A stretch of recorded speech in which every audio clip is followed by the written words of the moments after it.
Por un viernes más que podemos estar conectados para adorar a Dios juntos y predicar la santa palabra del Señor. En este viernes seguimos con nuestro maravilloso libro, como es el libro de Nehemías. Estamos trabajando con este libro. A lo largo de estas 5 semanas anteriores hemos estado trabajando con el capítulo 1 y gran parte también del capítulo 2. Hemos aprendido hasta ahora, por medio de este maravilloso libro, principios muy fundamentales para nuestra vida y algunas verdades importantes para el tema del estudio de la Biblia. A lo largo de estas 5 semanas hemos aprendido que es en el libro de Nehemías, en el capítulo 2, donde da inicio a la profecía de las 70 semanas que nos habló el profeta Daniel. Hemos visto también el deseo tan profundo que albergaba un hombre para ayudar. Hemos estado viendo el sufrimiento que este hombre experimentó hasta conseguir los recursos para que él pudiera ayudar. Es decir, para que pudiera llevar a cabo su gran deseo. Hicimos un examen minucioso y nos sorprendimos de cómo Dios obró un milagro. Al concederle Dios la petición de su corazón, al darle Dios más abundantemente de lo que él había pedido, incluso había podido llegar a pensar. Y finalmente, la semana pasada, descubrimos, junto con Nehemías, que estamos en esta aventura juntos, descubrimos que realmente el estado en el que se encontraba Jerusalén era peor que como a él le habían dicho. O sea, realmente la situación era más trágica de cómo habían llegado noticias a sus oídos. Hoy continuamos esta serie de mensajes. Lo hacemos con el capítulo 3, con el verso 1, y hemos titulado a este mensaje, el sexto de esta serie, La puerta de las ovejas. Nehemías capítulo 3, verso 1, dice la santa palabra del Señor.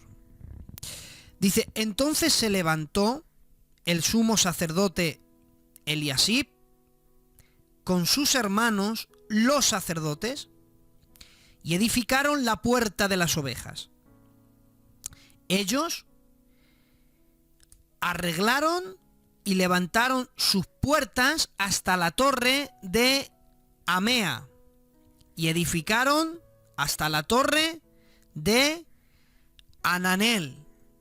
Que Dios bendiga su santa palabra en nuestros corazones.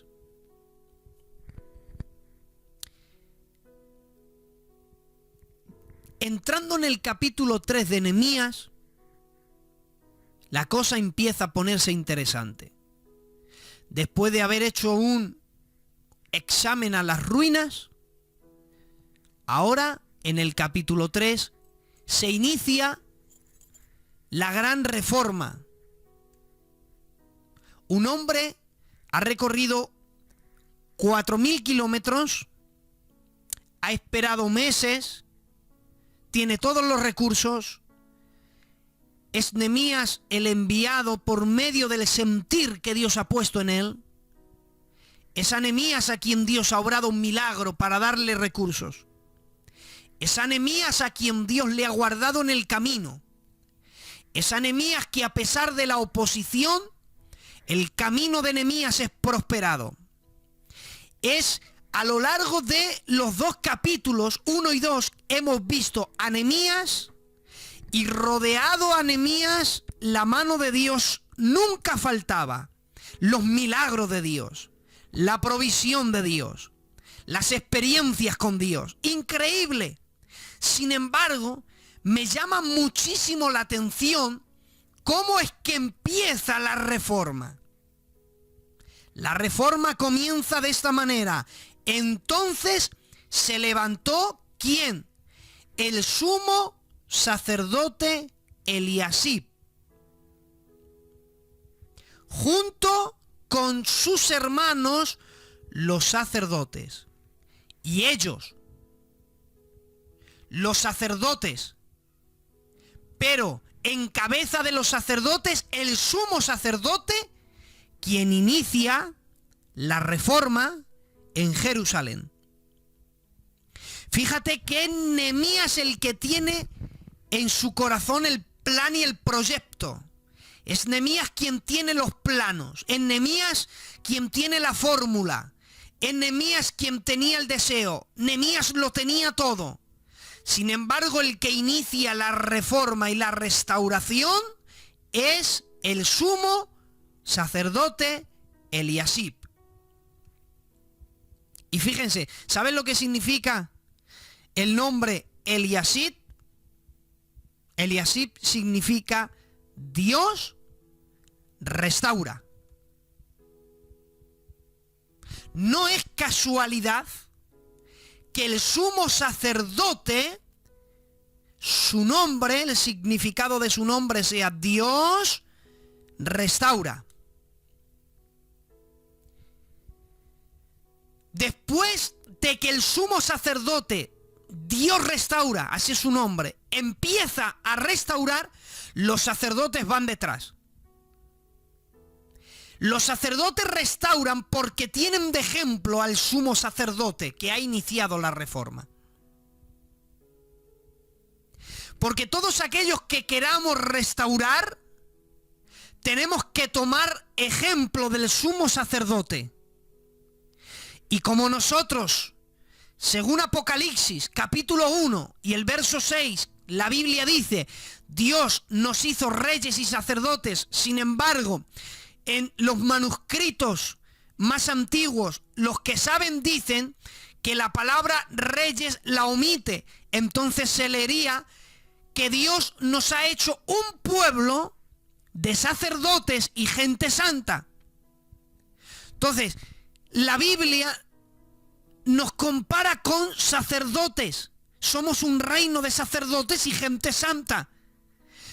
Y para nosotros restaurar a los demás tenemos que tomar de ejemplo al sumo sacerdote.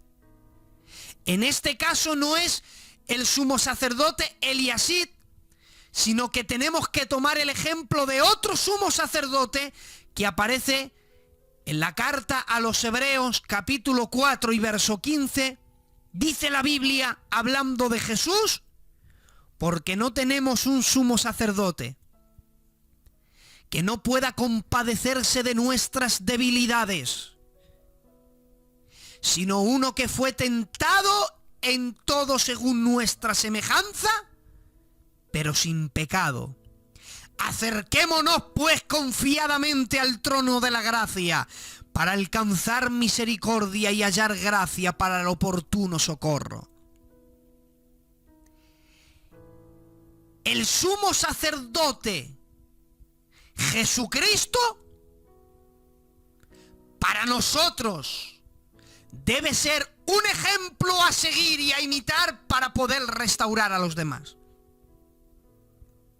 Si quieres convertirte en un maestro de restauración, yo te invito a que vayas a la escuela de la Biblia y aprendas del maestro llamado Jesús, que es el sumo sacerdote por excelencia. Él es el que inicia la reforma. Los sacerdotes van atrás.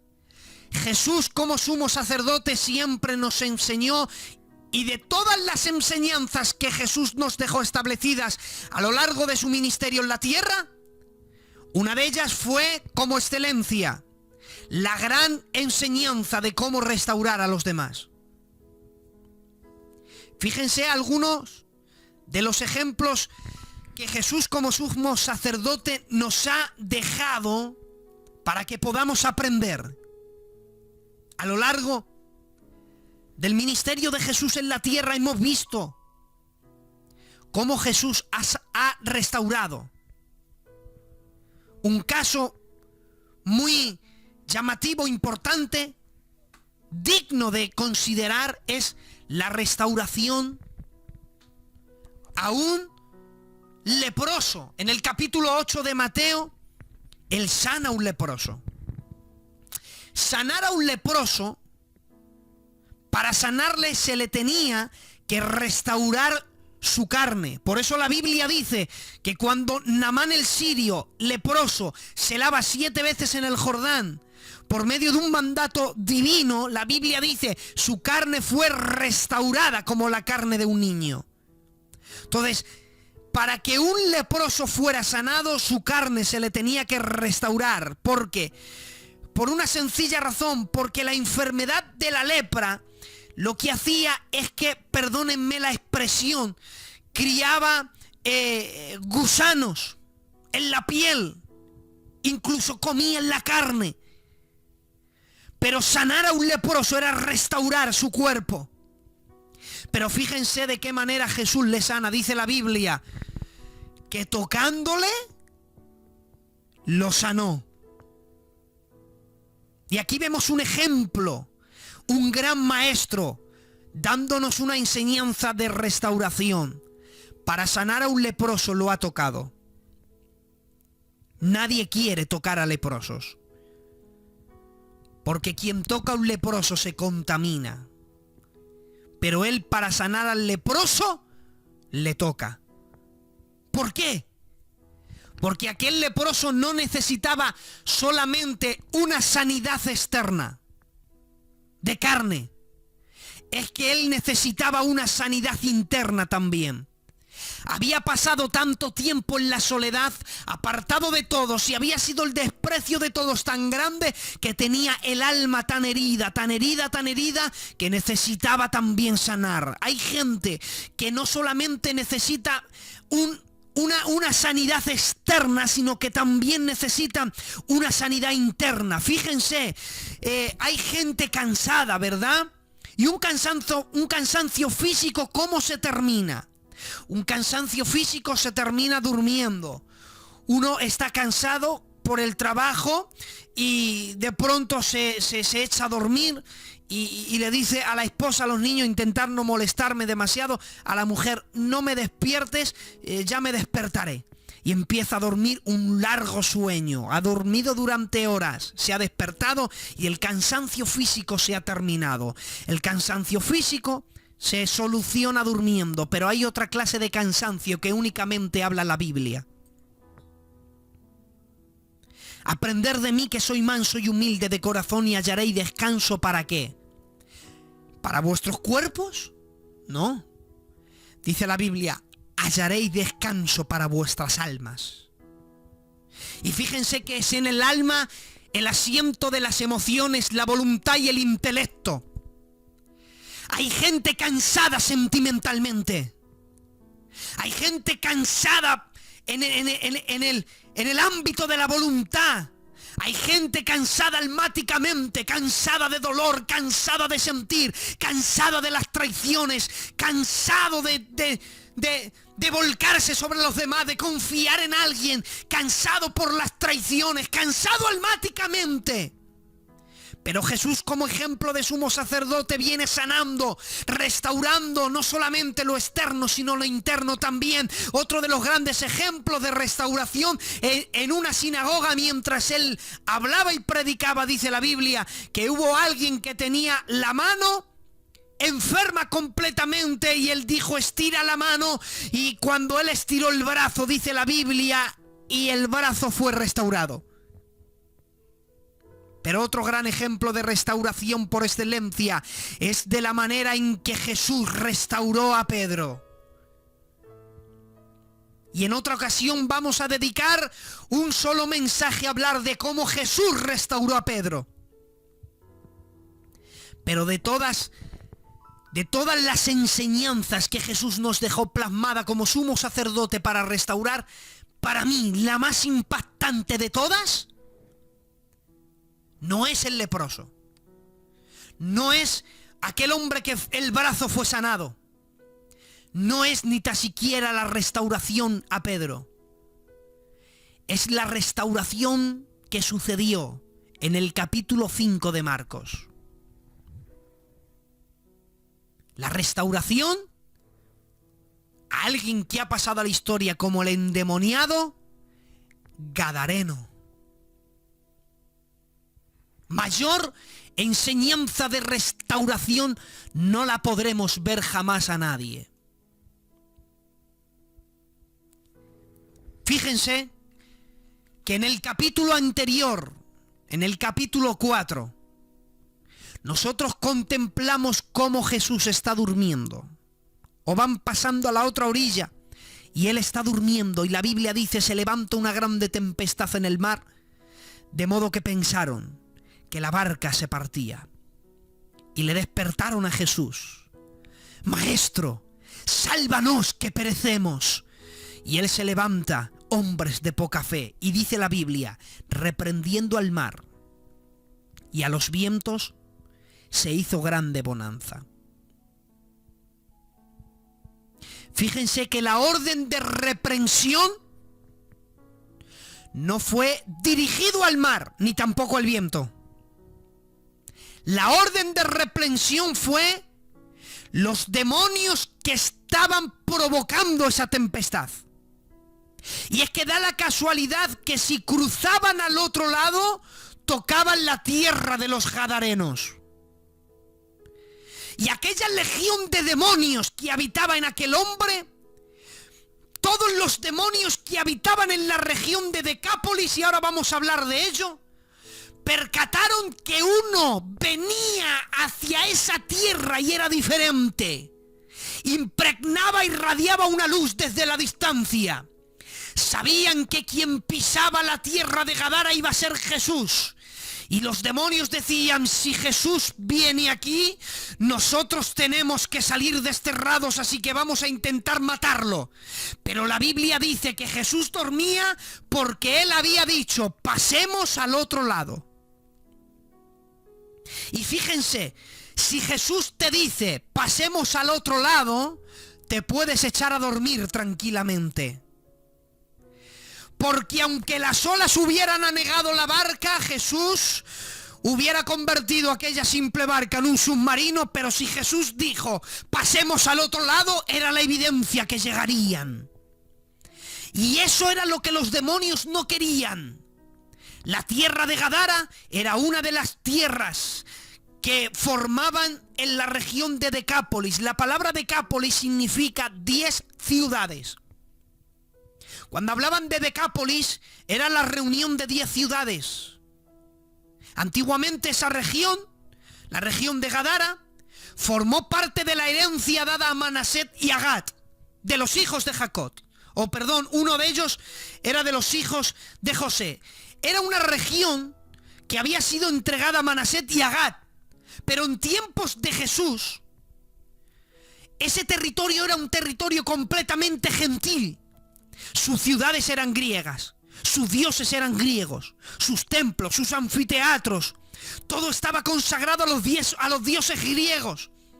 En otras palabras, toda la forma de vida de aquella ciudad era completamente pagana.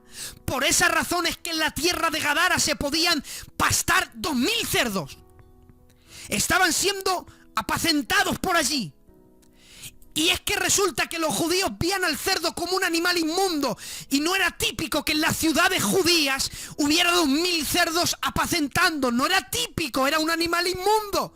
Pero en la tierra gentil eso era algo normal. Y de pronto, quiero que imaginemos la escena, intentar visualizarla, poneros en el cuerpo de uno de los discípulos. De pronto hemos detenido la barca en tierra de Gadara. Fíjense, hermanos, os voy a dar un dato, esto fuera del mensaje. Cuando yo estaba escribiendo mi novela, yo escribí una novela de misterio, para plan de testificar a gente, leyendo esta novela, de alguna manera les testificaba yo. Cuando yo estuve escribiendo, la estaba escribiendo y a la vez investigando, recopilé cierta información. Hay un momento en la novela en que tengo que hablar de Israel. Resulta que tengo un conocido que ha viajado 2 veces a Israel y yo le pedí amablemente que compartiera su viaje conmigo, sus experiencias. Y él me estuvo hablando y él me habló de la tierra de Gadara. ¿Y sabes qué pastan en la tierra de Gadara? En la tierra de Gadara los pastos son tan hermosos que ahí pastan los toros de Basán. Y para el estudioso se le ha ido la mente, ha viajado a Salmos capítulo 22, cuando dice la Biblia, toros de Basán me han rodeado. Los toros de Basán simbolizaban ahí, tipificaban a demonios. Y fíjate que en la tierra de Gadara los toros de Basán son quien pastan. Ese es un dato ahí curioso que a mí me enriqueció y quería soltarlo. Imaginaros, de pronto nos hemos detenido, la tierra ha detenido la barca en la que vamos los discípulos. Y de pronto hemos bajado. A lo lejos, bajando de la montaña corriendo, divisamos que viene algo o alguien, no sabemos. Se miran el uno al otro, parece un animal. El otro dice, no, es demasiado grande para ser un animal. Pero a medida que se va acercando, las dudas se esclarecen. No es ningún animal, es un ser humano, pero es un ser humano un tanto raro.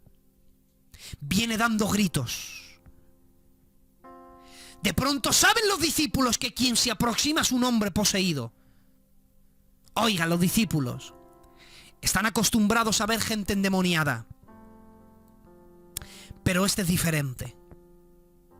Este tiene una connotación distinta. Viene dando gritos, pero especifica la Biblia, viene desnudo.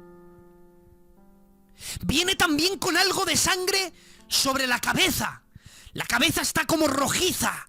Bueno, parece marrón al mezclarse con el pelo, porque ya la sangre se le ha ensecado. Y por la cara también le ha corrido un poco de sangre. Tiene la cabeza y la cara ensangrentada y no saben a qué es debido. Luego descubriremos que es que resulta que se golpeaba con piedras.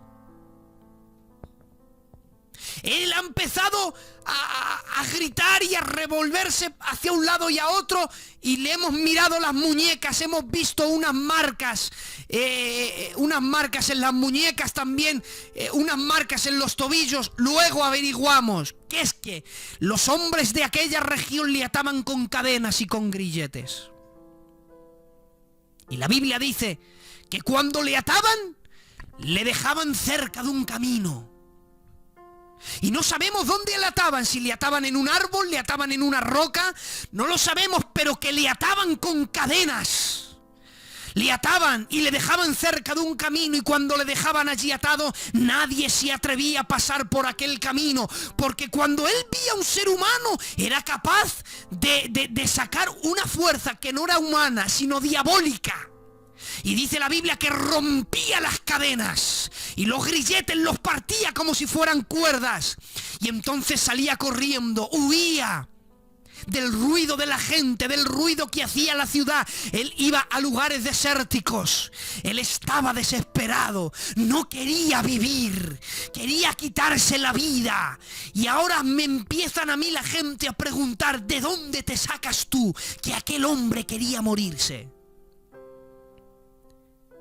Quiero yo pensar que aquel hombre lo únicamente que tenía en su pensamiento era el deseo de morirse y acabar con el dolor que estaba viviendo. Por eso es que este hombre se golpeaba. Seguramente de los demonios que tenían en su cuerpo, uno de ellos empezaba a atacar su mente de tal manera, quizás oía voces y golpeaba la cabeza, quería acabar con ese tormento. Por eso entiendo, en la gran tribulación, cuando dice la Biblia que los hombres buscarán la muerte y la muerte huirá, es una manera de decir, estaba tan desesperado, me gustaría morirme, a seguir viviendo con este sufrimiento. Tanto tenía la muerte en mente que él iba a cementerios. Había hallado consuelo en los difuntos. Se había acostumbrado a vivir mejor entre muertos que entre personas vivas. De modo es, incluso, que llegó un tiempo en el que él abría los sepulcros y se metía con cadáveres y allí dormía. Eso es lo que hacía ese espíritu con él. Quiero daros un dato interesante. Es la única vez que la Biblia registra una legión de demonios en un ser humano. Un dato de demonología, y no soy experto en la materia, pero no es típico que una legión posea a una persona. Muchas veces hemos tenido experiencias con personas endemoniadas. A mí alguno de ellos me ha llegado a decir que es Satanás. Y yo he dicho, mentiroso, Satanás no posee a una persona. Algunos también me han dicho que habitaban no sé cuántas legiones. Mentira. Imaginaros, hermanos, este hombre tenía una legión de demonios. Y al tener una legión de demonios, número uno, vivía en lugares desérticos, andaba desnudo, rompía las cadenas, no podían atarlo, tenía toda una ciudad aterrorizada, dormía en sepulcros, se golpeaba. Eso es lo que hacía un hombre en el cual habitaba una legión de demonios. No es normal que una persona que tenga legiones camine en la calle como si nada. No, eso no es típico. Por eso es que este es el ejemplo de restauración. Era como decir, mayor que este ninguno. Este se encontraba en el peor estado que todos. Pero ahora ven algo diferente. El hombre que tenía aterrorizada todo Decápolis. 10 ciudades eran aterrorizadas por él. Gadara ya ni te contamos. El gobierno de Gadara estaba ya que ya no sabía qué hacer con él, ya no le quedaban cadenas. Pero ahora este hombre, poseído por una legión de demonios, cae arrodillado ante la persona de Cristo, diciendo, te ruego por favor que no nos atormentes. ¿Quién es este hombre?, dirían los discípulos. ¿Quién como Jesús? Jesús no necesita cadenas para atar a aquel hombre, no necesita cadenas para dominarlo. Ahora son los demonios quien ruegan, te suplicamos que no nos atormentes. El hombre que hacía un destrozo a todo el mundo, el espíritu que destrozaba a aquel ser humano, ahora estaba desesperado porque frente a ellos Jesús había aterrizado en la región de Gadara. Porque, escúchenme bien, los demonios saben lo que Jesús es capaz de hacer. Y como los demonios saben lo que Jesús es capaz de hacer, los demonios nunca querrán que Jesús entre en tu casa. Porque saben los demonios que si Jesús entra en tu casa tienen un problema serio. Por eso es que el demonio no le interesa que le invites en tu matrimonio. Porque sabe los demonios que si Jesús entra en tu matrimonio, ellos tienen un serio problema. Por eso la juventud, él sabe que donde Jesús entra, ellos tienen que ser desterrados. Porque no puede habitar la luz con las tinieblas. Los demonios saben lo que Jesús es capaz de hacer. Mira si lo saben, que Jesús nunca había pisado aquella región, nunca había hablado con aquel hombre, pero aquel hombre le dice, Jesús, Hijo del Altísimo. ¿Quién le había dicho a aquel hombre cómo se llamaba? No, nadie. Jesús era la primera vez que iba a Gadara, pero los demonios le conocían. Los demonios saben quién es Él, saben lo que es capaz de hacer. Él es el Rey de Reyes y el Señor de los Señores. Él es el ejemplo de restauración por excelencia. ¿Quién para restaurar a alguien así? Te ruego que nos permitas entrar a los cerdos. Y Él da la orden y dice, podéis iros. Y entonces la legión de demonios toma, se mete en los cerdos. Otro dato de demonología, fíjense, miren cómo son los demonios. Los demonios andan buscando, ellos prefieren poseer a seres humanos. Porque hayan como un descanso. Porque uno de sus juicios fue el despojamiento. Ellos pueden poseer animales, se pueden meter en animales, pero prefieren los seres humanos. Ellos se alimentan del dolor de los demás. Ese es el demonio, hermanos. Podéis ir a los cerdos. Y dice la Biblia que todos los cerdos se precipitaron por un precipicio, cayeron al mar y se ahogaron. Muchos han tratado y han cuestionado el permiso de Jesús. Y dicen, no está bien. ¿Por qué les da el permiso si luego termina matando a los cerdos? Fíjense. Esto tiene una explicación muy sencilla. Bueno, hay varias interpretaciones. Una de ellas puede ser porque Jesús, haciendo eso, atacaba principalmente al dios de Gadara, que se le ofrecía cerdos en sacrificio. O sea, Jesús llegó allí y se quedaron sin el sacrificio para su Dios. Entonces, sería una gran pérdida para los que vendían cerdos para luego sacrificar a sus dioses. Pero fíjense, quien mató a los cerdos no fue Cristo, fueron los demonios. Porque, fíjese, el bien tiene un enemigo, es el mal, pero el mal tiene dos enemigos, es el bien y el propio mal. Y el mal se destruye a sí mismo. Es como cuando se le acaba el vino en Caná de Galilea y Jesús convierte el agua en vino, y Jesús convirtió 100 litros de agua en 100 litros de vino. Y encima Jesús, la Biblia dice que les dio el mejor vino. Y la gente dice, bueno, ¿por qué Jesús les da el mejor vino? Pues que le dé uno normal. Si total, ¿para qué querían el vino? El vino, obviamente, pues para beber. Y Jesús les da el mejor. Y hay gente que pueda pensar, bueno, pues que le hubiera dado uno normal. No, no podía darle uno normal por la razón muy sencilla. Es que Jesús no sabe hacer las cosas mal. Es que cuando Él hace algo, hace lo mejor. Pero fíjense, Jesús les dio el vino, pero no les dio el vino para que se emborracharan. Jesús les dio el vino y lo que hicieran con el vino era cosa suya. Jesús te ha dado la vida, lo que hagas con ella es cosa tuya. Él te ofrece lo mejor, lo que hagas con ello es cosa tuya. Él dio el permiso a los demonios. Si los demonios tomaron a los cerdos y acabaron con su vida, hijo, no es cosa de Jesús, fueron cosas de los demonios. Y de pronto, 2000 cerdos que se han precipitado dentro una legión de demonios al abismo, donde no querían ir. Y van allí, al mar. No se lo pueden creer cuando los habitantes de Gadara le ven a ese hombre, número 1, vestido. Ya no anda desnudo. Número 2, sobrio, sentado. No se lo pueden creer lo que Jesús ha hecho con ese hombre. Tanto es que dice la Biblia que tenieron tanto miedo de él. ¡Qué chula de restauración no haría Jesús con aquel hombre! Que ha acabado con el problema de Decápolis y dicen, ¿quién es este que se marche de nuestros entornos?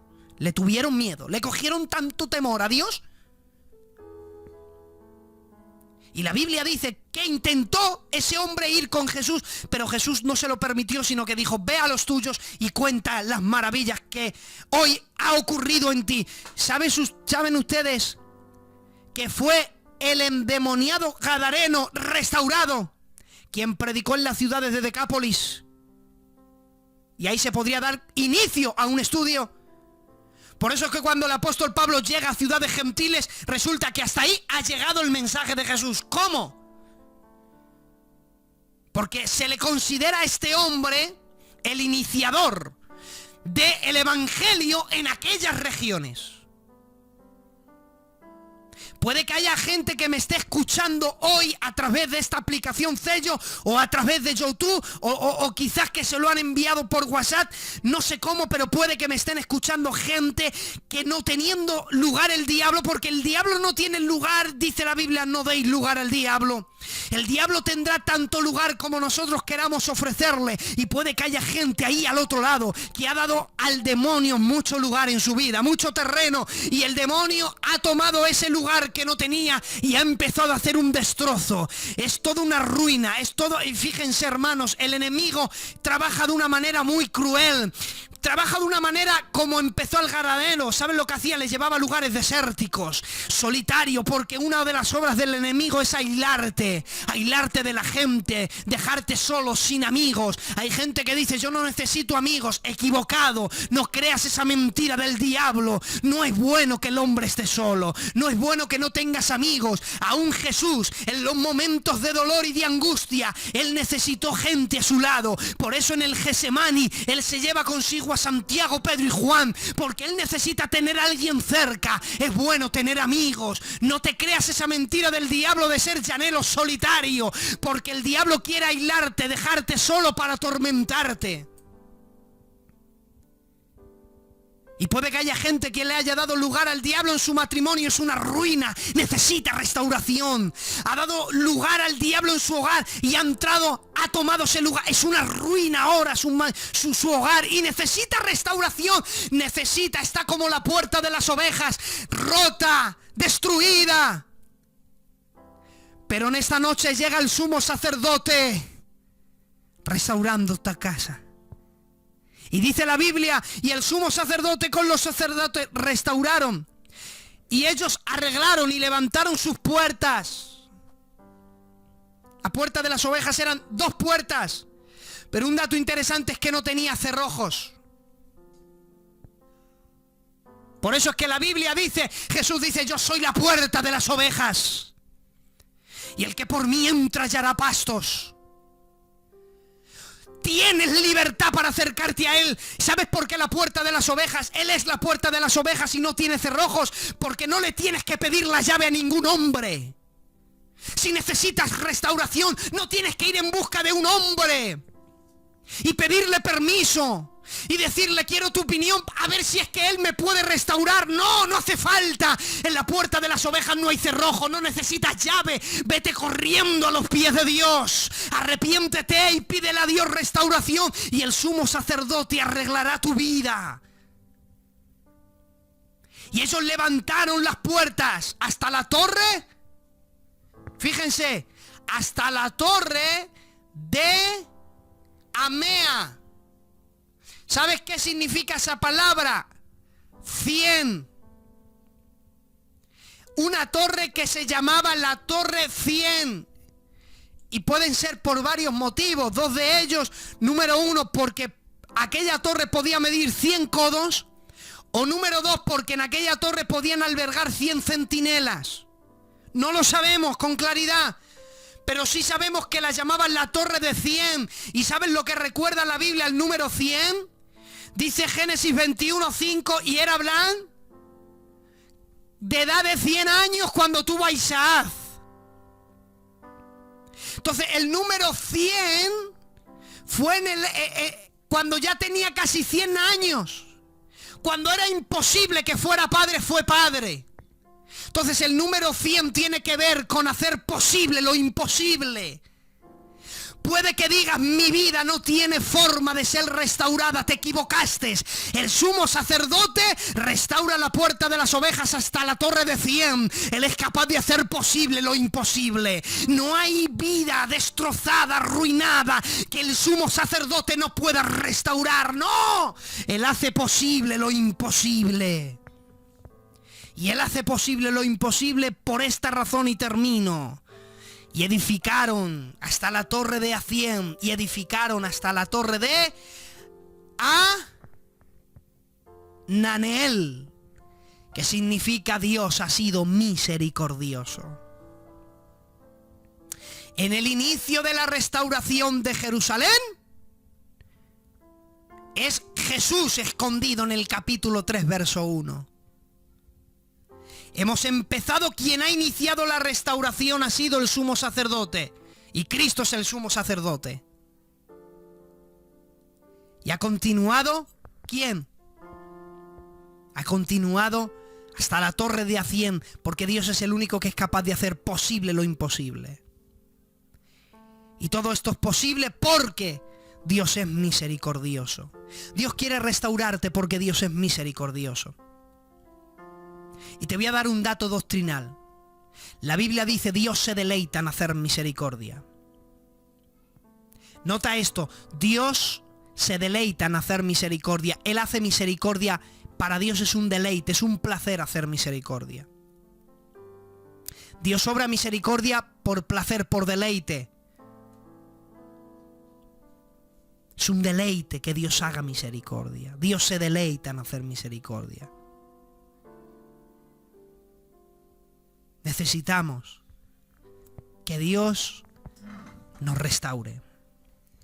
Tiene que empezar la restauración por la puerta de las ovejas, porque en una restauración lo más importante son las ovejas. Y todos somos ovejas de su prado. Te adoramos a ti, Señor, en esta noche. Te adoramos a ti, papá, te adoramos a ti. Tú eres hermoso. Gracias. Gracias. Te ruego, Dios mío, que vengas trayendo restauración a todas las vidas que nos están escuchando en estos momentos. Trae restauración, Padre. Da igual el estado en el que se encuentren. No importa lo que hayas hecho, lo que hayas cometido. No importa las acusaciones del diablo. Dios es restaurador. Si llamaras otra vez sería distinto, no como la última vez. Ya no soy el mismo. Si llamaras otra vez, yo te aseguro, mi cansado corazón quiere ser tuyo.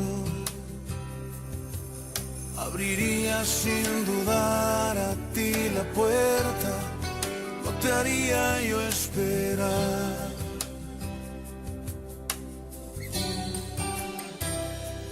Tengo fuerzas. Vuelve a llamar, que listo estoy. Señor, vuelve a llamar. Vuelve, Dios mío, una vez más a llamar a la puerta de nuestro corazón. Señor, trae restauración a las vidas.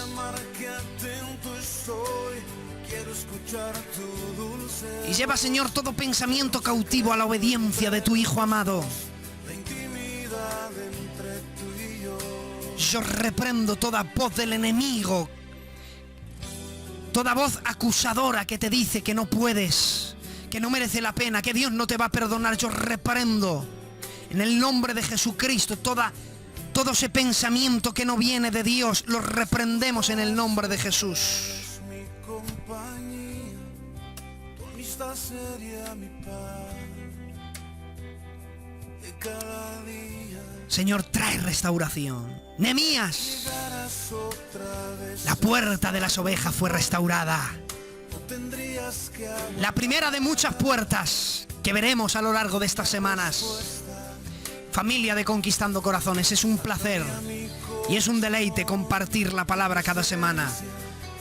Un abrazo fuerte a todos por haber estado aguantando a este loco servidor.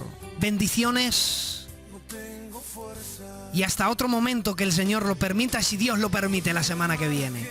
Adelante, moderadores.